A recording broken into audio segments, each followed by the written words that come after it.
Have you ever paused and truly wondered if the reality you experience right now is the only reality? What if it's just, one version among countless possibilities? And maybe even stranger, what if, while you're navigating your reality, the very structures of society are quietly, almost, invisibly, eroding something fundamental inside you, something vital to our collective human spirit? Today, we're embarking on a really mind bending deep dive. We're going to explore two incredibly thought provoking and actually interconnected concepts. We'll be challenging maybe everything we think we know about what's real, who we are, and what influences our deepest sense of self. We've got two rich sources: philosophical, sociological, pretty deep stuff. Now, our mission isn't to give you definitive answers. I mean, these are huge questions, right? But we want to navigate these complex ideas, pull out the most important nuggets, and really explore what these perspectives suggest about our individual lives and our shared human experience. We want you to walk away with some new ways of looking at the world, hopefully without getting totally bogged down in jargon or feeling overwhelmed. Yeah, and what's truly fascinating about the material today is how our individual perception of reality, right down to potentially the quantum level, seems to intertwine with these much broader societal shifts. It really asks us to look both ways, doesn't it? Inward at the fundamental nature of our own existence, and outward at the powerful forces shaping our collective well-being. It's this journey connecting the microscopic you to the, well, macroscopic us. That's a great way to put it. So let's dive right into that inward journey first with our source, apertures, reality, and the human paradox. This piece, it immediately pulls us into this abstract, yet somehow really personal idea about the fabric of reality itself. It introduces this concept that when our perception, how we take stuff in, and the actual location of that information differ across dimensions, well, an aperture is needed to connect them. Right, think of an aperture maybe not just like on a camera, but as a unique filter, or maybe a lens. Like imagine a super high-tech telescope. It needs specific lenses, sensors, right, to gather light and decode information from distant galaxies that we just couldn't see otherwise. Our perception, according to this source, works with what it calls a differential principle. Basically, it means each of us processes information in a distinct, unique way. We create our own specific view of reality, almost like having a personalized decoder ring for the universe. It's the mechanism that makes your individual experience possible, even with all the vast information out there. Okay, so it's like we each have our own unique pair of glasses, sort of shaping everything we see. And this leads directly to one of the source's most, well, intriguing claims that what we perceive as reality is a fabrication of averages. That's not just a clever phrase, is it? It suggests our day-to-day experience isn't the full spectrum of what's possible, but more like a smoothed out, normalized version. And the absence of extremes, the source argues, actually contributes to what it calls a normalization of a concept of a worthy life. Exactly. If we're only experiencing the averages, it means the truly extraordinary or the wildly different or maybe the deeply unsettling extremes. They get filtered out. So this averaged reality then becomes the benchmark for what we consider a worthy life, a life that fits inside these normalized parameters. It subtly shapes our expectations, our desires, maybe without us even realizing it. Kind of guides us towards a middle ground existence instead of, exploring the full breadth of human potential. It's powerful because it implies our very definition of normal or good is kind of predetermined by what our apertures let us see. A fabrication of averages. Wow, that really gives you something to chew on, doesn't it? And building on that, the source then dives pretty boldly into the simulation hypothesis. It claims, and this is a direct quote, the impression that these averages give that we live in a simulation cannot be definitively denied. No, hang on. The author isn't saying we're definitely in the Matrix or you can find code in your coffee. They clarify it's not a practical phenomenon revealable through our clues, but the idea that our average reality hints at something simulated. That's a really profound philosophical suggestion. It definitely blurs the lines between what's real and what's, well, rendered. It does. And it presents this really provocative metaphor for humanity itself, one that, needs careful handling. The source states that humans can be metaphorically defined as gods with Down syndrome when adopting abstract, confusing concepts. Now, let's be clear, this isn't meant to be derogatory. It's a very specific, striking metaphor. It seems to highlight a fundamental paradox. On one hand, the gods part suggests this immense potential, creativity, power within us, the ability to conceive these huge abstract ideas, right?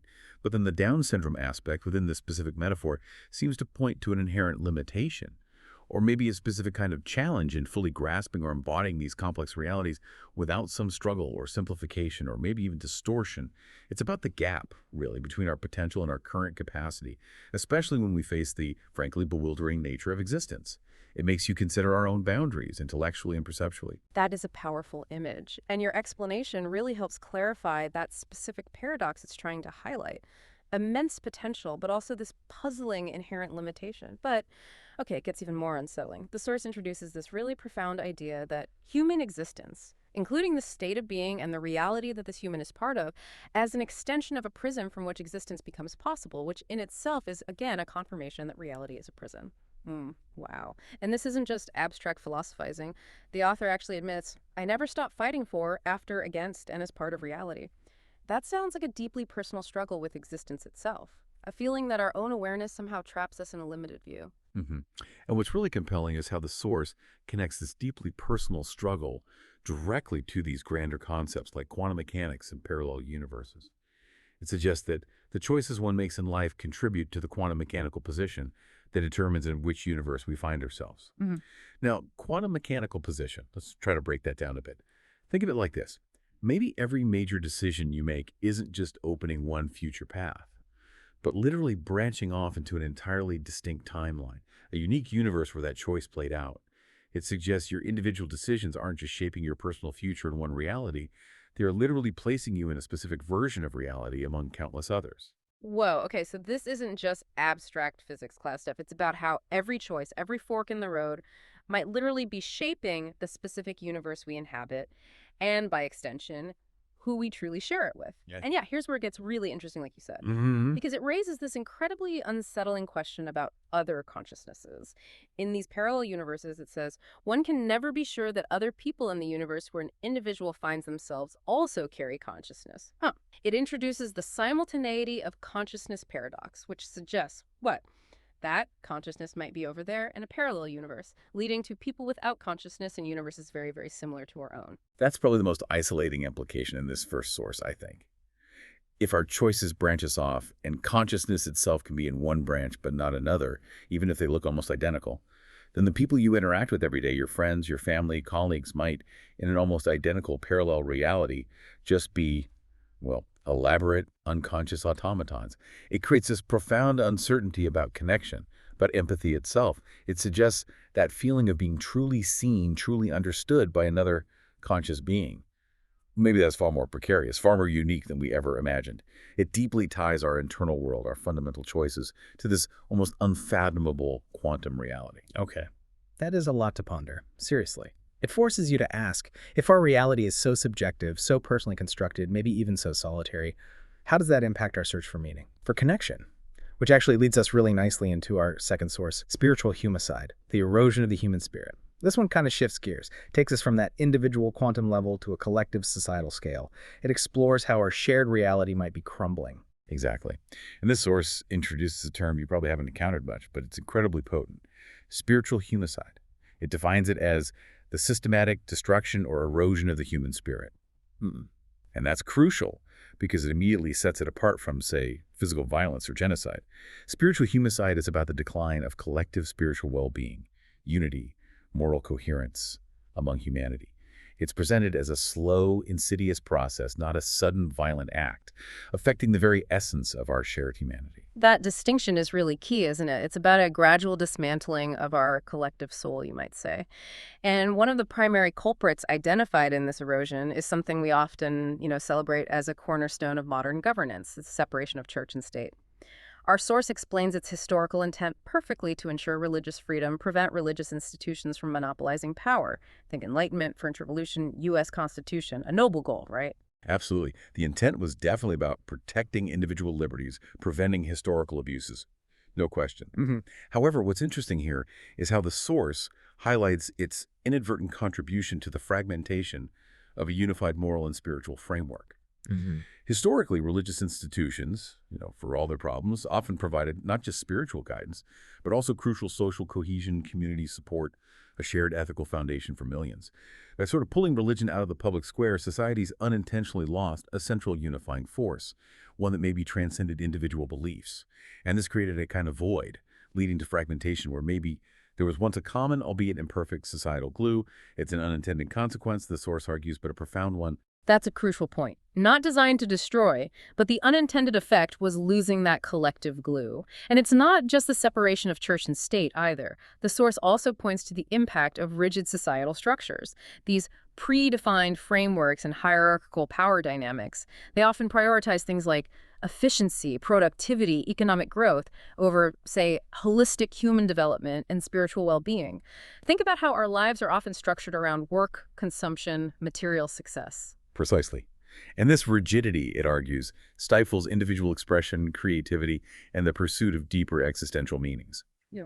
When society mainly values economic output or superficial metrics, anything that doesn't quite fit art, philosophy, community connection, spiritual exploration gets pushed to the margins. Plus, the concentration of power within these structures often makes inequality worse, marginalizes alternative voices. It almost ends up valorizing materialism over genuine spiritual or ethical considerations. We sort of become cogs in a machine, maybe, rather than flourishing individuals. Yeah, that sounds disturbingly familiar in our modern world, doesn't it? The source then connects this to secularization and moral relativism. As religious and spiritual ideas get sidelined in public life, it paves the way for what it calls moral relativism, where absolute truths kind of give way to subjective interpretations. Now, this doesn't mean all morality just vanishes, of course, but it does fragment the shared moral compass that maybe once guided collective action, leads to ethical ambiguity and a loss of collective purpose. If everyone's truth is equally valid, well, what common ground do we actually stand on? And the cumulative effects for the human spirit, according to this source, are profound and, frankly, deeply concerning. We see increased alienation, this pervasive sense of isolation, a rise in mental health challenges, maybe linked to an overemphasis on individualism that kind of undermines community bonds. The erosion of shared ethical standards contributes to societal discord, corruption, a general sense of disillusionment. People feel lost, disconnected, unsure what to believe or where they belong as those foundational stories of meaning start to unravel. And the source doesn't just theorize, right? It gives some global case studies. In the United States, for instance, it points to the ongoing debates over the role of religion in public life, the rise of secular movements, and increasing polarization. These debates often feel like a struggle to find new sources of collective meaning. Similarly, European countries like France and Sweden, with really strong secular traditions, often show high levels of individualism and low levels of social trust. The source links this to that spiritual void. The focus on individual autonomy, while valuable, might inadvertently weaken collective ties. Right. And conversely, the source notes that societies with closer ties between religion and state, like some Middle Eastern countries, they present a different set of challenges. Things like suppression of dissent, potential for religious extremism. Here, the collective spiritual framework might be strong, but maybe at the cost of individual freedoms. So it highlights this really delicate balance. How do you preserve spiritual well-being and collective meaning without falling into the traps of dominance, whether religious or state-imposed? It's complex. There are no easy answers. It shows that both ends of the spectrum can have their own forms of this. Humicide. Okay. So while our first source had us questioning our own consciousness, what's real on this very individual, almost quantum level, this second source really brings us back down to earth. Asks how the very structures we've built as a society might be chipping away at our collective soul. It really makes you wonder, what happens when that external framework, the one that used to provide meaning and connection, starts to unravel? That's a really important question.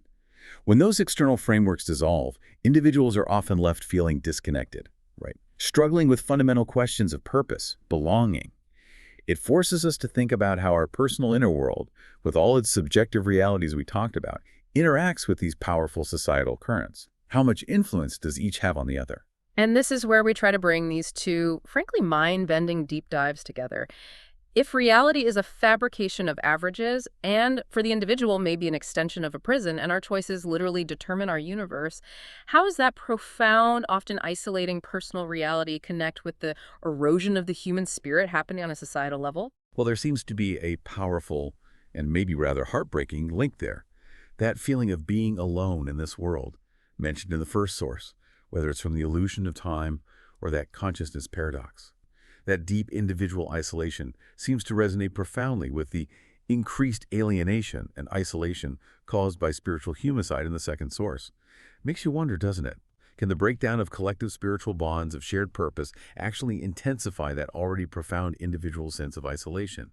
Does it make that prison of personal reality feel even more solitary, even more inescapable? It's like the walls of the personal prison get reinforced as the collective structure outside crumbles. Exactly. And both sources also touch on this idea of a worthy life. Hmm.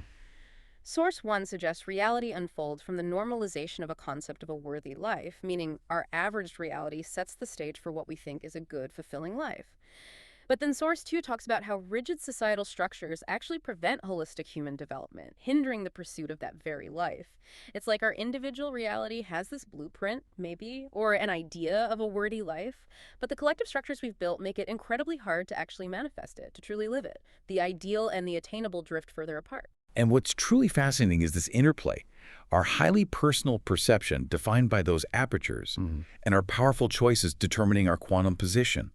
They're constantly interacting with this collective environment that's undergoing spiritual erosion. It forces us to ask, can individual meaning truly be found or even created when collective meaning is so fragmented? Are our individual apertures strong enough to filter out the societal decline, or do they just end up reflecting it, internalizing it? It really challenges us to consider our own agency within these complex, intertwining frameworks. Okay, let's try and connect the final dots here. Are we, as individuals, maybe inadvertently creating our own prison of averages through our subjective perceptions and choices, while simultaneously losing this vital shared moral compass, this collective spirit that once connected us all? It paints a picture of this powerful, almost tragic synergy, doesn't it? Where personal isolation and collective erosion kind of feed into each other. If we try to look at the bigger picture, yeah, it suggests that understanding our reality and really our place in it requires looking both ways. Inward, at our deeply subjective perceptions, and outward at the societal forces shaping our collective spirit. It challenges us to consider not just our personal responsibility, but also our collective agency, in navigating these complex frameworks. And it asks us to think about how those frameworks might, in turn, influence the very nature of our average reality and our ability to find meaning within it. Wow. Okay. So just to recap some of these truly, truly mind-bending ideas, we've explored the highly abstract nature of personal reality as a kind of prison of averages shaped by unique apertures, where our choices might literally determine our universe. We grappled with that unsettling question of whether others in our universe truly share our consciousness. Deep stuff. Then we shifted to the more grounded but maybe equally profound concept of spiritual humicide. Describing the societal erosion of our collective spirit through, well, the unintended consequences of secularization, rigid structures, and the fragmentation of moral frameworks. These are enormous ideas, obviously, and we really encourage you to reflect on them in your own life. How do these different lenses maybe change your perception of your own reality, your connections with others, your own search for meaning in a world grappling with these fundamental, often hidden questions? It's definitely a lot to take in, but incredibly thought-provoking. Indeed, it really forces a reevaluation of so much we take for granted. It really does. And it leaves us with this final provocative thought for you to mull over. Given that our choices might determine which universe we inhabit, and that we can never be sure if others in our universe truly share our consciousness, how does the erosion of a collective human spirit with its shared purpose, its moral compass, how does that impact the very fabric of our individually constructed realities, and maybe our ability to transcend any prison we might find ourselves in? Perhaps the deepest dive isn't just into these fascinating sources, but into how we choose to construct our own conscious reality right here amidst a world grappling with its spiritual foundations.